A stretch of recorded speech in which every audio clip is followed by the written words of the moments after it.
Bismillahirrahmanirrahim. Assalamualaikum warahmatullahi wabarakatuh. Nama saya Rosita, absen 27 dari kelas 11 MIPA 1. Video pembelajaran ini saya buat untuk memenuhi tugas fisika dari Ibu Neni Nurrahman. Semoga bermanfaat. Selamat menonton.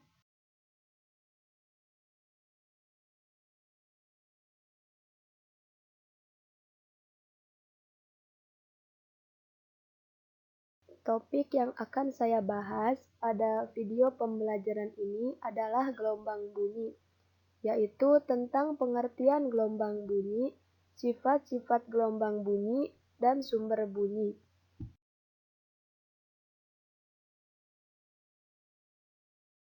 Yang pertama yaitu pengertian gelombang bunyi. Sebelumnya, apa sih bunyi itu? Dalam fisika, bunyi atau suara adalah getaran yang merambat sebagai gelombang akustik. Gelombang bunyi termasuk gelombang mekanik, karena gelombang bunyi membutuhkan medium untuk perambatannya. Medium rambatannya dapat berupa zat cair, zat padat, atau zat gas. Gelombang bunyi merupakan gelombang yang digolongkan sebagai gelombang longitudinal. Disebut gelombang longitudinal karena arah merambatnya searah dengan arah getarnya. Berdasarkan frekuensinya, gelombang bunyi dibedakan menjadi 3, yaitu infrasonik, audiosonik, dan ultrasonik. Infrasonik adalah gelombang bunyi yang memiliki frekuensi kurang dari 20 Hz. Frekuensi ini dapat didengar oleh anjing, jangkrik, gajah, hiu, dan laba-laba. Bunyi infrasonik digunakan oleh seismometer untuk gempa bumi. Yang kedua, audiosonik. Audiosonik yaitu gelombang bunyi yang memiliki frekuensi antara 20 sampai 20.000 Hz. Frekuensi inilah yang dapat didengar oleh telinga manusia. Yang ketiga, ultrasonik. Ultrasonik yaitu gelombang bunyi yang memiliki frekuensi lebih besar dari 20.000 Hz. Hewan yang dapat mendengar gelombang bunyi ini adalah kelelawar dan lumba-lumba. Bunyi ultrasonik digunakan untuk USG atau ultrasonografi yang digunakan untuk mendiagnosa janin di dalam kandungan wanita.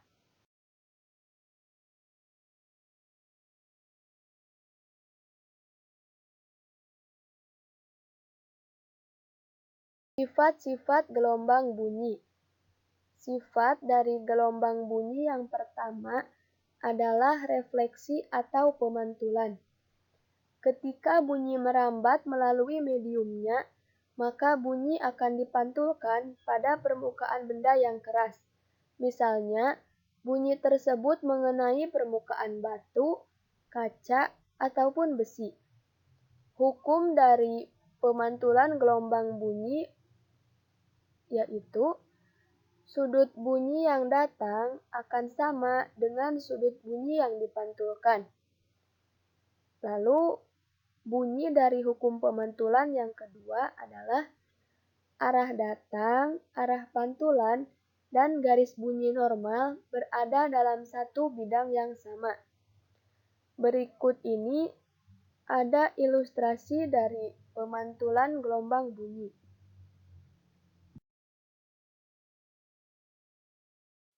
Aplikasi atau penggunaan sifat pemantulan bunyi dalam kehidupan sehari-hari. Yang pertama, pemantulan bunyi ini digunakan untuk mengukur kedalaman laut. Yang kedua, untuk mengetahui kandungan ikan di bawah laut. Yang ketiga, untuk mengukur panjang lorong gua. Yang keempat, untuk menyelidiki lapisan bumi.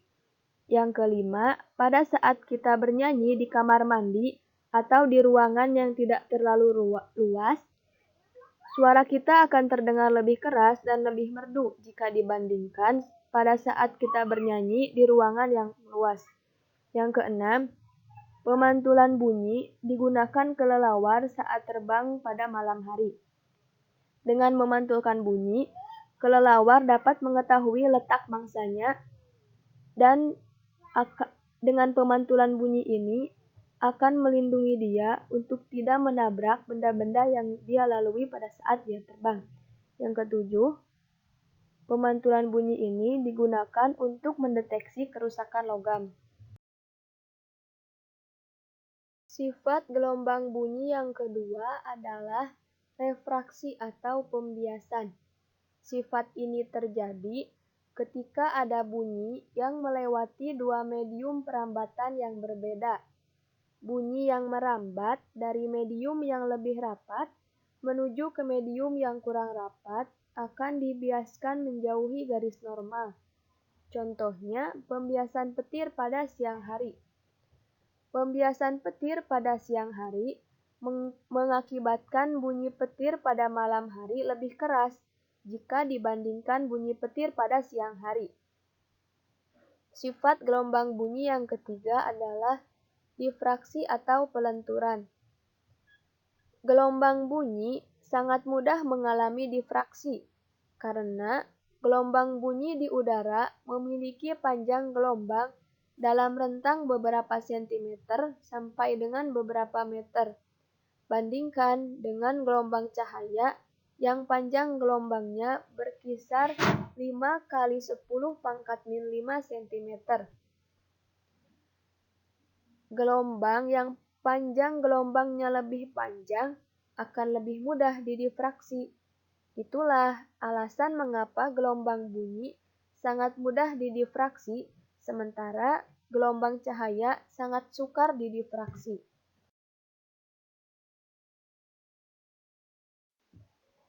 Sifat gelombang bunyi yang keempat adalah interferensi.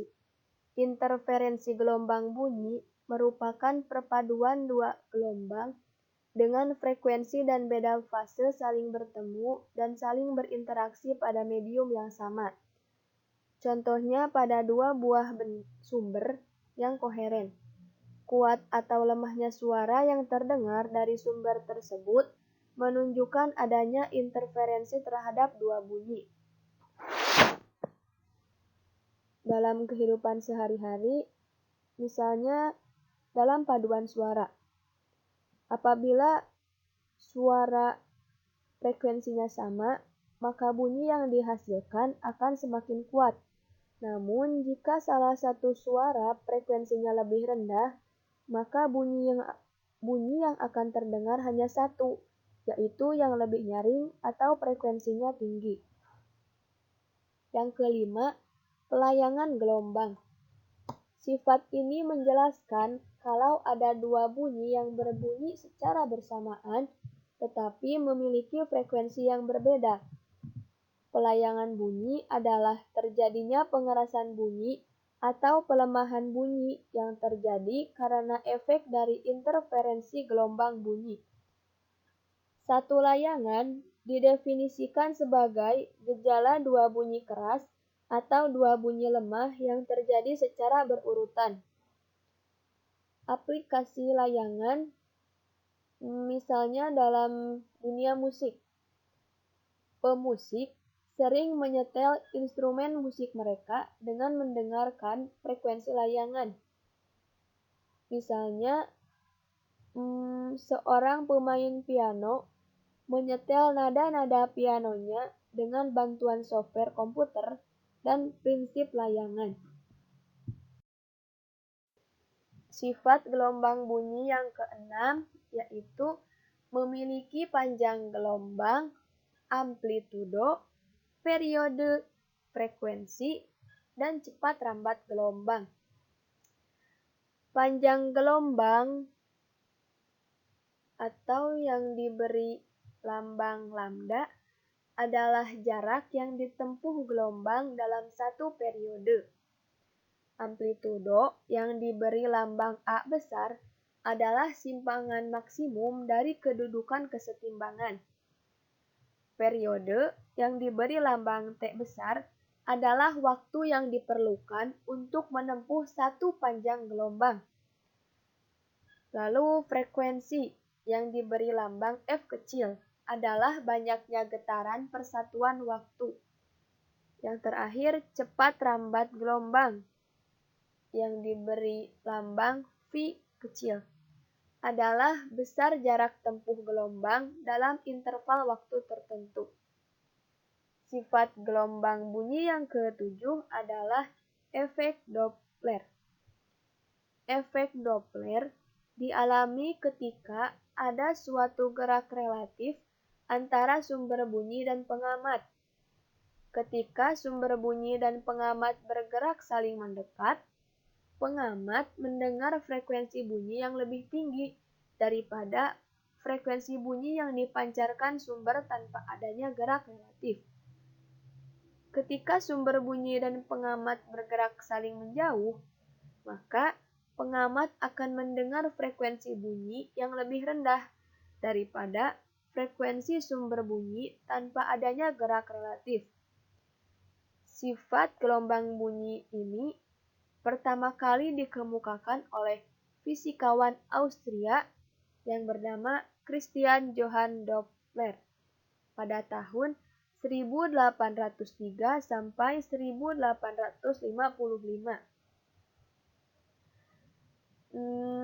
Contoh dari sifat efek Doppler, misalnya ketika kita berdiri di pinggir jalan, tiba-tiba ada suara sirine ambulans dari kejauhan.